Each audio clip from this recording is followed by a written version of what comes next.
So we're wrapping up the second round of lambing. We got some lambs we need to get tagged, moved into their nursery groups. Got some special care lambs that we're gonna have to set up a special pen area for them. And I gotta make a nursery area for our Suffolk lambs. Okay, so we're going to start off first with, we have one of our commercial Suffolk ewes over here. She had a single ewe lamb. We're going to get her tagged, get her a shot of CD&T, and then we're going to move her straight across over into the nursery area. And then we got some more work over here with the special needs lambs.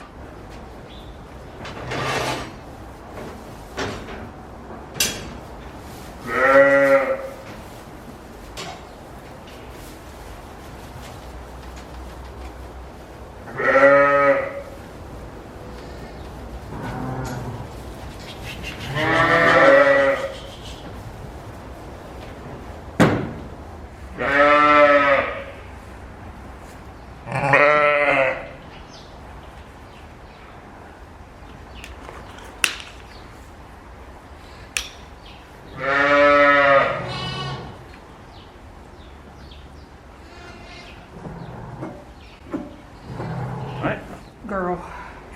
They're both girls. All right.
So we had to end up making this pen connect into the hay rack up here, so that way these two ewes would be able to access hay there a little bit easier. We don't have to sacrifice any of our other little hay racks for them in their pen.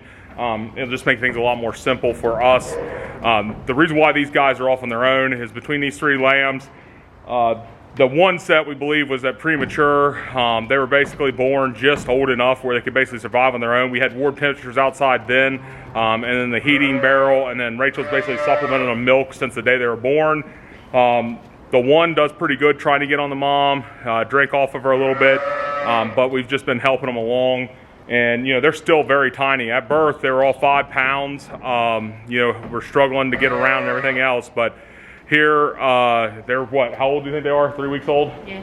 3 weeks old, and they're doing really good, except they're just a lot smaller than everybody else just because of the delayed start that they had. Yeah, like this one, I think it was, or that one right there, 11 and 12, their eyes were still closed on the one and had like very like slit basically for eyes, super small.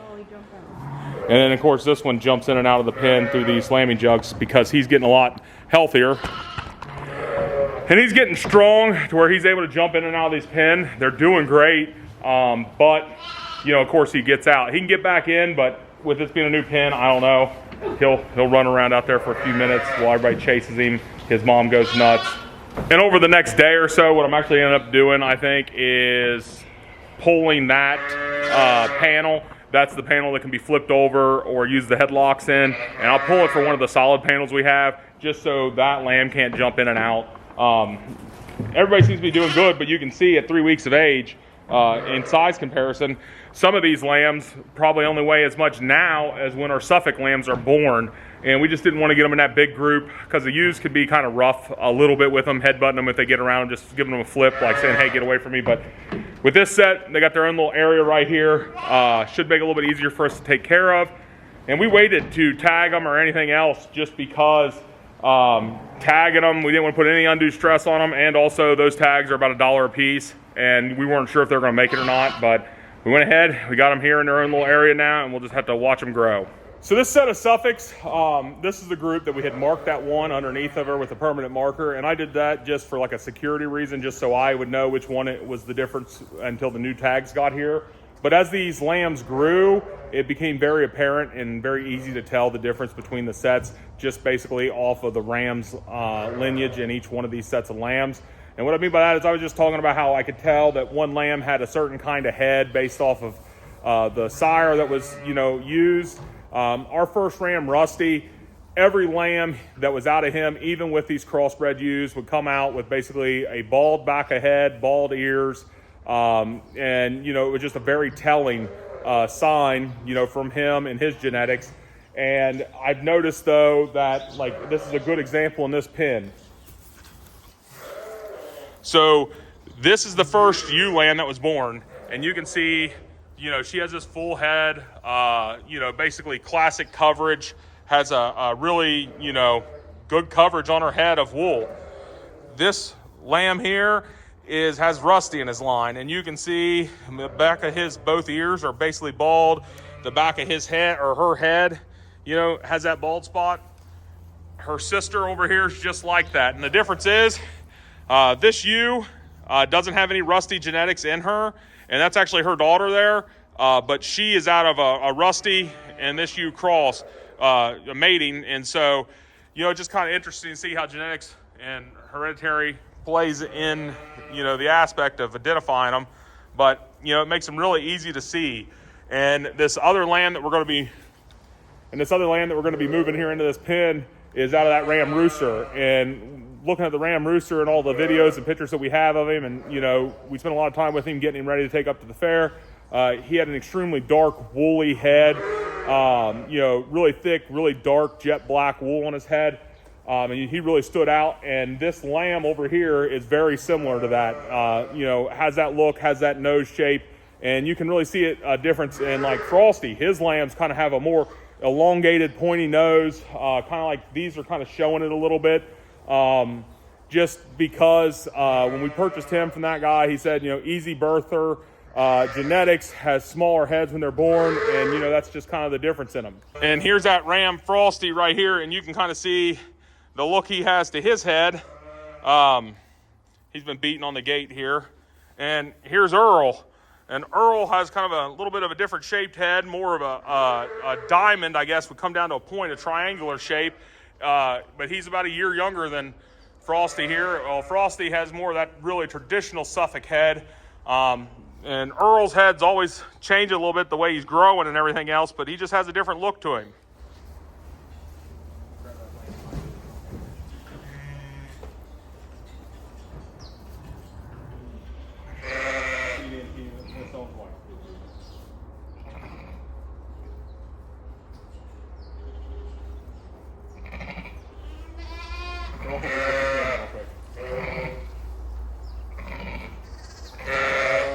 And this is a really good, this is like I was talking about their head. You can see she has a full, this is how Rooster was. She's extremely woolly on her chest, head. That's basically how Rooster's, all his genetics are. Really hairy.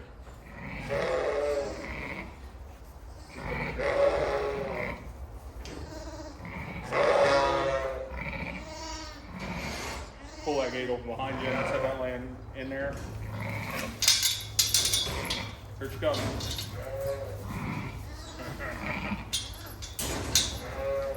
So we got everybody moved around where they need to be. Actually ended up just turning that one ewe there out of the end pen that had that lamb in the middle of the night, and then we came out and found that she had a second lamb.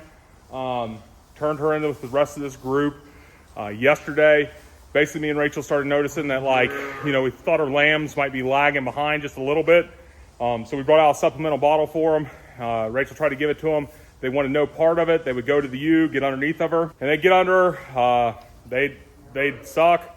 They were getting something from her. They were doing okay. This weather started changing a little bit. They'd stay a little bit more time in the jug, staying warm there. The ewe would get them out. The ewe would consciously, be making noise, trying to get them out of the barrel. They'd come out. Me and Rachel came out. It'd be Friday night, pulled them out of the barrel, tried to give them milk. One of them didn't want anything to do with the bottle. The other one only drank a little bit, came back out later in the evening. The one that drank a little bit more. The other one drank just a little bit, but they all had warm mouths the whole time we messed with them. They would go to the ewe. The ewe started getting extremely mean towards us. She didn't want us in there messing with those lambs. We'd take them out of the pen to bottle them there, and I'd get in there and hold them because she wouldn't mess with me too bad. And she was just having a really hard time with it. Came out, both lambs were in the barrel, curled up just like they sleep. They curl up and wrap their heads and lay their heads on each other. And I noticed that they weren't moving. I started hitting the barrel, checked them. They both had passed away overnight. I don't know. I think they were probably either weak lambs. Something was going on with them. We had that problem out of another one of these ewes in here. That's why we're treating our feed with medicine. Or it could have been that they were getting enough milk from the mother just to keep going, but not enough to thrive. And as they really start, these Suffolks just take off growing like an explosion right off the bat. And that was dragging them down. It's just really hard telling. She didn't kill them. Just laid in there, went to sleep, and never woke up. So it's kind of sad. That ewe, because of her udder, was on our call list because it didn't get any better. Last year, it started shrinking up, looking better. But this year, it actually looked worse than it did last year. So she was already on the call list. And then with how mean she got, she has to go. And, it's really sad. Really hurts losing those two lambs just because that's the only registered Suffolk ram lamb we had this year so far. These other ones haven't lambed yet, but that's one thing we're looking at is that right now we're just coming to the end of that second cycle. So some of these Suffolk ewe lambs, they would only have been in with a ram for about 10 to 15 days at this point. They weren't even really getting marked for another 17 days. And then we actually left him in with them for another, I believe, like another 15 to 20 days, I believe it was, before we pulled the whole group out. It had been November 9th we pulled everybody. So that's the thing about some of these ewe lambs that are just now. All of my ewe lambs, as of right now, are all a year old. And, this is kind of why we left that ram in there a little bit longer than we did, because we didn't want them to lamb before they were a year old. And a lot of times, with like a couple of these Suffolks, we held them back and didn't have them breed their first year because they weren't born until March 1st, and we were trying to tighten our lambing window up with them. So this year, I've read some things that some colleges have put out that you put them in there, maybe they get bred, maybe they don't. If they do, you average a larger amount of lambs over their life cycle. And if they don't get bred, I was already going to be feeding them anyway, holding them back for breeding next year. So it's not really that big of a deal. It's just kind of a hedging our bets, maybe get a few more lambs out of them. And with us and our market of selling meat, those lambs would all fit into that category. So it's no really big deal if they're lambing late. But as me and Rachel's been talking, right now, there's only a couple mature ewes left and one of these Suffolk ewes that we know that we need to keep an eye on. Other than that, it's all down to ewe lambs. It's February 16th today. So I don't know if I really want to wait until April 4th for the whole lambing window. So we might have the vet come out and sonogram these guys, scan them, and that way we know kind of what we're dealing with, so we know which ones to keep an eye on. This year, I'm going to talk about later, but like right now this year, I don't have as many lambs as I was anticipating having.